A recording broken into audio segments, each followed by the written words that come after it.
সবার সাথে তর্ক করতে নেই। যদি কেউ বলে গরু উঠতে পারে, তাকে জানান যে আপনিও তাই বিশ্বাস করেন।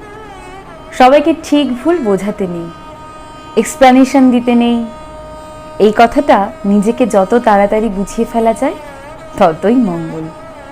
অপাত্রে ভালোবাসা দান করতে নেই, নিজের থেকে বেশি কাউকে ভালোবাসতে নেই। সব দুঃখের গল্প করতে নেই, নিজের সমস্ত দুর্বলতা কাউকে জানাতে নেই। নিজের কিছু জিনিস একান্ত ব্যক্তিগত হওয়া উচিত।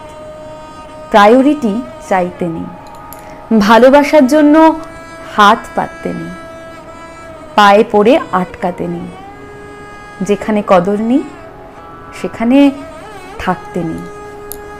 নিজের মূল্য সবার আগে নিজেকে বুঝতে হবে, তাহলেই আর শান্তি খুঁজতে গিয়ে ভুলভ্রান্তি হবে না সহজে।